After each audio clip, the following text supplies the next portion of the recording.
What's up, YouTube? Sir Hunt's Reviews. I'm Mark, and I'm fucking back in action. Sorry for the long-awaited departure, but these videos that I've been making take a lot longer to make. For example, my review of episode 5 took me about 6.5 motherfucking hours. So with that being said, I hope you all enjoy this Q&A, and please, pretty fucking please, can you slap a like on this video? It really helps out my channel. And when I say help out, I'm going to go into detail because a lot of people don't do that. Basically what it does is it promotes my video above other people's videos. So if someone were to search in Game of Thrones Season 6 Q&A, my video has 500 likes on it and it's one of the newer ones, it'll get suggested first. So with that being said, please slap a like on this video. And let's get right into the Q&A. Alright, so question number 1 is from Dean Maya, and he says, does this mean Hodor is a zombie? Now, I do want to say that we've seen before with Game of Thrones where they'll introduce us to a character and we'll get to know them for the episode. Perfect example is Carsey from last season, the Hardhome episode. They had her as part of the Wildling Council, and she was talking to Jon Snow. She had a good amount of lines. We even got to see her kids. We got to see her put her boats on the kids, and the next thing you know, she's a fucking white. Hodor has been in the show since season 1. So not only did they kill him this late in the game, which is kind of like a huge, like, they could have killed Hodor way back when, but they didn't. So they killed him now. So if they decide to turn him into a zombie, most viewers would be like, hey, that's a huge slap in the face. But it does play along with their theme of showing us that whites don't discriminate, and White Walkers will turn anyone into a white. Hodor is surrounded by whites. The last time we see him, he's up against the door and he's got the whites scratching at his stomach, they're scratching at his arms. He's definitely dead. Now, I do think the show is going to make him into a walker. Alright, Jenny Bland says, hi Mark, still mourning Hodor and Summer, but I was thinking about the scene with Kinvara. Been thinking about what Kinvara said. Perhaps Varys is a victim of a ritual similar to Gendry's. He's about 50 years. So, as a young lad, about 40 years ago, his mutilation would have happened around the same time of the tragedy at Summerhall, which is unexplained. Perhaps they used his king's blood to annihilate as many Targaryens as possible. Now, I do think that the Maesters are behind the tragedy at Summerhall, but I don't think that Varys' penis had anything to do with that. Although this is a pretty good question. I like how you related it back to how Gendry had his blood leaded basically by leeches, and Varys had his dick chopped off. Kind of extreme ends of a ritual, if you will. But I like the idea. I just don't think it's very plausible. I don't see like Varys' penis being able to cause that big of an issue. I think it's more of the Maesters had some shit to do with like botching the the ritual that Aegon IV was performing to bring back dragons into the world. And that being said, he knew that he needed fire, so he had a ritual going himself. I think the Maesters did something to botch that. Like either they threw wildfire everywhere, or they did something in place of the ritual which caused it to fuck up. I don't think that Varys is linked to the tragedy at Summerhall. Boston Loyalty says, also wondering if anybody knows who Meera is related to. If she's Bran's cousin, is she somehow related to Jon Snow? They've got pretty identical features. So I'm going to go ahead and say this. There is a theory that there's a theory that Jon Snow and Meera are twins, and the only supporting evidence for this is that they are around similar ages and that the actors who portray them look similar. So that's not a theory that's based on book merit or anything like that, because we didn't know what the fuck the actors looked like when the books came out that were going to portray them. So that is really only steeped in show stuff, and the main reason is because Jon Snow and Meera look very similar. I've never heard anybody actually say Bran and them being cousins, but in all actuality, Meera Reed is the son of Howland Reed, and Howland Reed is the guy we saw in the flashback of the Tower of Joy who killed Sir Arthur Dayne. Next one is not really a question, but more of a theory. I'll just give my thoughts on it. This is from Ace Newland, and she says, also, this is just grief talking, what if they give Coldhands' storyline to Hodor? She goes on to explain, he was in the warg timey-wimey loop when he died. Maybe it protects his consciousness, so when he is raised as a white, he can retain his personality. Next week, when Meera and Bran are saved by the riding motherfucker with fire, it's Wyllis. He gets raised, is still himself, gets a horse that the White Walkers left outside, gets some fire, and rides like a motherfucker. I love that.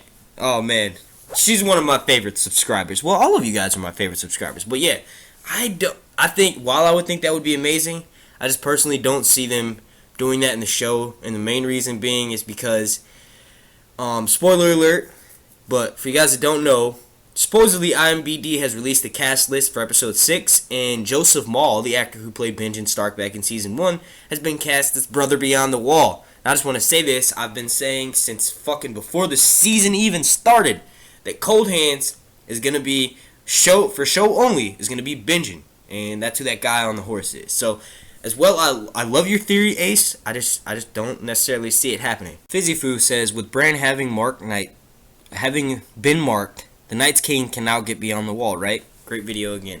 Now, I'm going to say this. I predicted that the wall was going to come down season 6.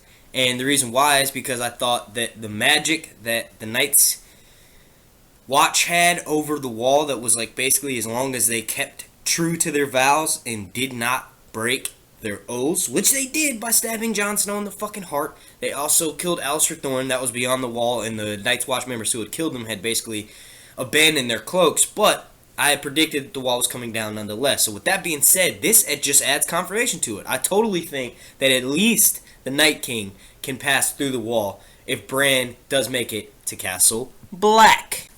Julia Ruedas says, I saw a dragon flying in the background when Theon uncle was getting drowned, upper left hand corner when he is kneeling in the water. And then one of my first subscribers who convinced me to change my name from Sir S-I-R Hunts to S-E-R Hunts, Lyrian Tannister, says, no you didn't. I do want to say that we talked about this on Facebook, Julia, but basically I think that that's foreshadowing for when Yara and Theon get to Daenerys finally, and they convince her to use their fleet of ships to go take back Westeros. One of the first places they might go is the Iron Islands, and that's foreshadowing for when Dany's dragons arrive on the Iron Islands. But it also could have just been a sea-dwelling bird in the background.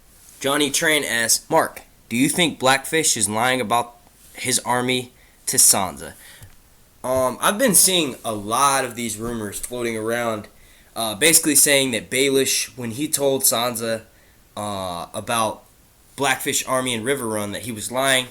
We do see that the Lannister forces are outside Riverrun, so they're there for a reason. I don't know if what would his, like, Baelish's motivation would be, obviously to split up Sansa and Jon, so Sansa has to come looking more towards his help, I guess, because he's still in love with Sansa. I don't know. I think that Blackfish is involved with the Brotherhood Without Manners and Lady Stoneheart. So with that being said, I think that he does in fact actually have an army. It's just not the way Peter Baelish took it. You get what I'm saying? I'll touch on that more so when we get more information about Riverrun in the next episode. Rage Gamer Video says, can you do the thing behind Khaleesi's flame proofness? Alright, so I think what you're saying is you want me to explain how Khaleesi is fireproof. Now, I believe two things. First one is that Daenerys Stormborn, my wife, is actually not only fireproof, but she's also got pyrokinesis. And the reason why I say this is because when she pushes over the braziers, she tends to send the fire straight out. She's also controlled and enhanced Drogon's fire before. The second thing that I believe is that she is definitely fireproof, but I think what helped enhance her and make her stay fireproof, I guess, for so long and for such an intense heat, is that she had like 15 blood sacrifices. All the cows were sacrificed by fire, which we know has enhanced her magic before, blood sacrifice, and that just made her like super fireproof for that extended period of time. Alright, we've reached the end of this video, and I hope you guys enjoyed it. Hopefully I answered some of these questions that have been lingering. I want to thank you all for watching, and please, if you can, slap a like on this video. It really helps out the channel, like I was saying earlier. Basically, if I get enough likes on this video, it'll get promoted before the other Game of Thrones videos, which ultimately equals more views, and we all want the channel to blow up, right? Hell yeah, I do. But yeah, thank you all so much. The Jon Snow doll contest is still going on. It's for a $25 Amazon gift card to purchase the Jon Snow Funko doll. Not the Funko Pop figure, but the real, like, life-size version. I've showed it before in my videos. But all you have to do is like, comment, subscribe, and follow me on all forms of social media. That be Twitter and Facebook. You can also check me out on the Thrones Amino app. I just recently added an account on there, and it's pretty cool. Like I probably will never be doing the live chats during the episode because I think that those of you that haven't seen it, or if somebody's watching it before someone else, they'll ruin a scene before that happens. So I won't be doing that, but I will be posting my videos along with talking about theories with everybody else that is involved with that. And not to worry, I will be going live this Sunday. I want to thank you all for watching. Thank you all for liking. Please make sure you subscribe and share this video with your friends. This has been Sir Hunt's Reviews.